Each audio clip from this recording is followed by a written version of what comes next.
Un volcan au milieu de l'Europe montre des signes de vie. La terre tremble sous le lac Lacerci pas moins de 60 fois en quelques heures, tandis qu'en Italie, la situation à Campi Flegrei devient de plus en plus dramatique. Les habitants sont désespérés et réclament des évacuations. Qu'est-ce qui se cache derrière ces événements sismiques? Devons-nous nous inquiéter? Nous allons clarifier maintenant. Bienvenue à tous.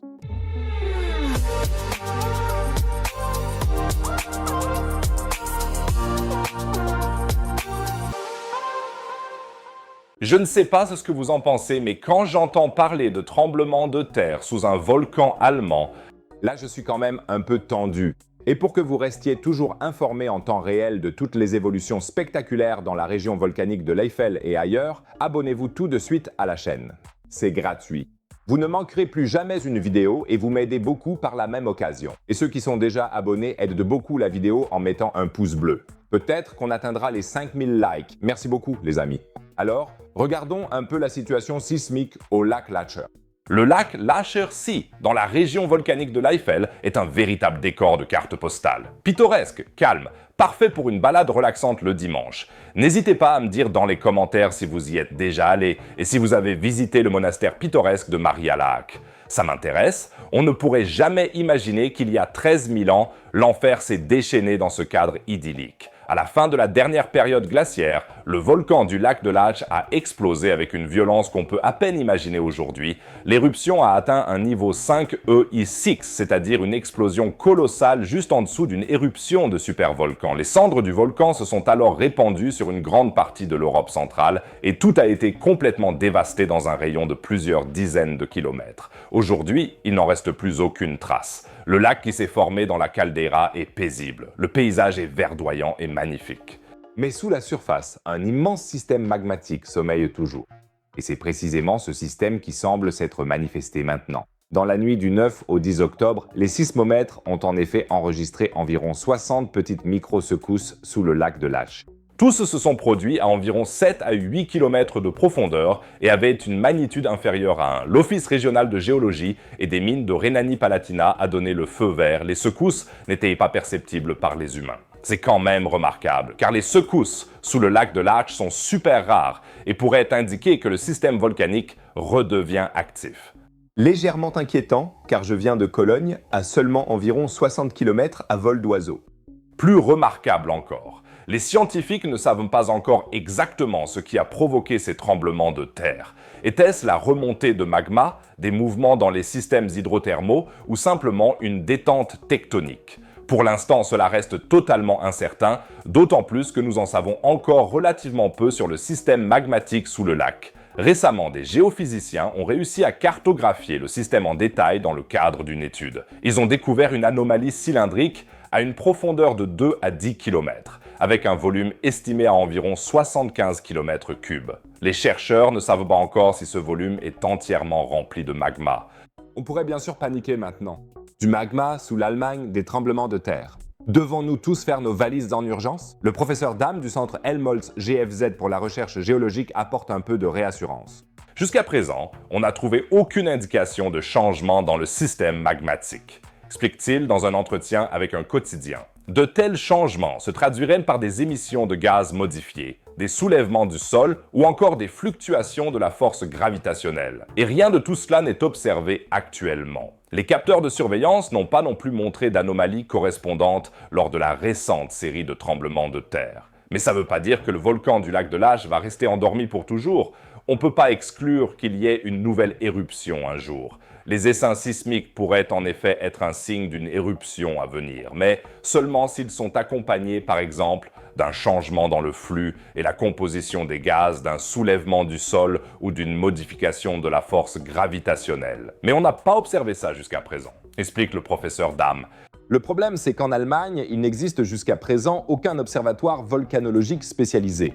C'est un peu comme si on avait un tigre endormi dans sa cave, mais qu'on n'avait pas installé de caméra pour voir s'il ouvre les yeux.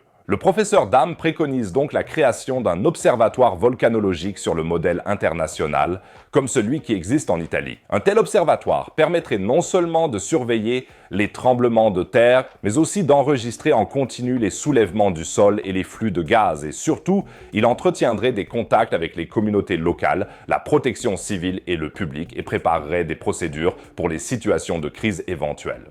Nos données et nos analyses ne sont pas encore regroupées automatiquement et en temps réel. Et il n'existe pour l'instant aucune structure ni aucun accord sur la manière d'intégrer l'expertise scientifique en cas de crise. Admet le professeur Dam, et ce n'est bien sûr pas idéal. Quand on a un volcan actif juste devant sa porte, on devrait en fait être mieux préparé. Et oui, l'Eiffel volcanique est définitivement active, même si la dernière grande éruption remonte à 13 000 ans. Oui, en même temps que les événements dans l'Eiffel, nous voyons aussi en Italie des séismes de plus en plus forts. Ici, la situation est nettement plus grave. Dans les Campi Flegrei, à l'ouest de Naples, la Terre a été particulièrement agitée ces derniers jours. En 48 heures, le réseau sismique a enregistré plus de 70 tremblements de terre. Sur la semaine, il y en a eu 166 et cette année, on a déjà atteint le nombre record de 5312 tremblements de terre. Le plus fort de ces derniers jours avait une magnitude de 2,5.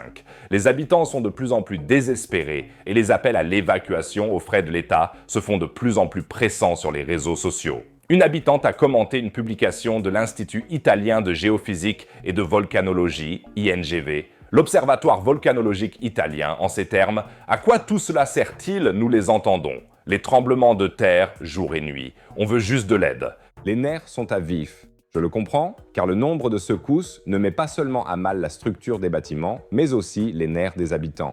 Les Campi Flegrei sont une énorme caldeira qui a déjà été à l'origine de 2 éruptions ultra-plinianes dans le passé.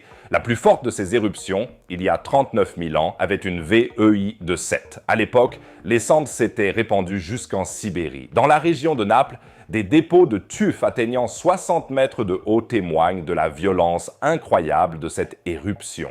La dernière éruption remonte à 1538 quand le cône de Scorie Monte Nuovo s'est formé.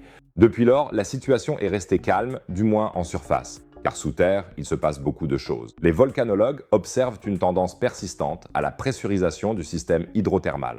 Cela signifie qu'une tension s'accumule et qu'à un moment donné, elle devra être relâchée. De nombreux experts comparent la situation actuelle à celle qui a précédé l'éruption de 538.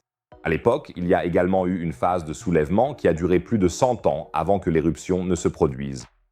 Depuis 2005, le sol se soulève à nouveau à Pozzuoli et les séismes deviennent plus fréquents. Cela signifie-t-il qu'une éruption est imminente? Difficile à dire. Les volcans ne sont pas des mécanismes de précision que l'on peut prédire exactement. Cela peut exploser dans les prochaines années ou seulement dans 100 ans.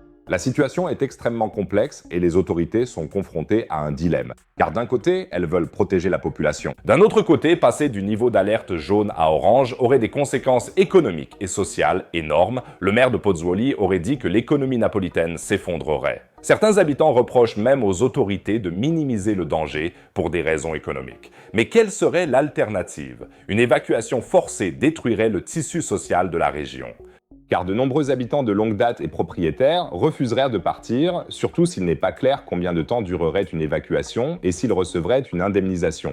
Au pied de l'Etna, des personnes attendent encore aujourd'hui en vain des indemnisations qui leur ont été promises il y a plus de 40 ans. La situation dans les Campi Flegrei montre donc de manière assez impressionnante à quel point il est difficile de gérer les risques volcaniques. D'un côté, on veut protéger les gens, de l'autre, on ne peut pas vivre dans la peur constante. Les habitants de Geiranger en Norvège, où un glissement de terrain menace de déclencher un tsunami, ont inventé le joli concept Olev med fjellet, qui signifie vivre avec la montagne. Sauf que les Napolitains ne vivent pas seulement avec une montagne menacée d'effondrement, mais avec un volcan potentiellement explosif. Dans ce cas, il est un peu plus difficile de rester serein. N'hésitez pas à me dire en commentaire ce que vous feriez si vous habitiez à Naples ou à Pozzuoli. Dans une telle situation, cela m'intéresserait vraiment de le savoir.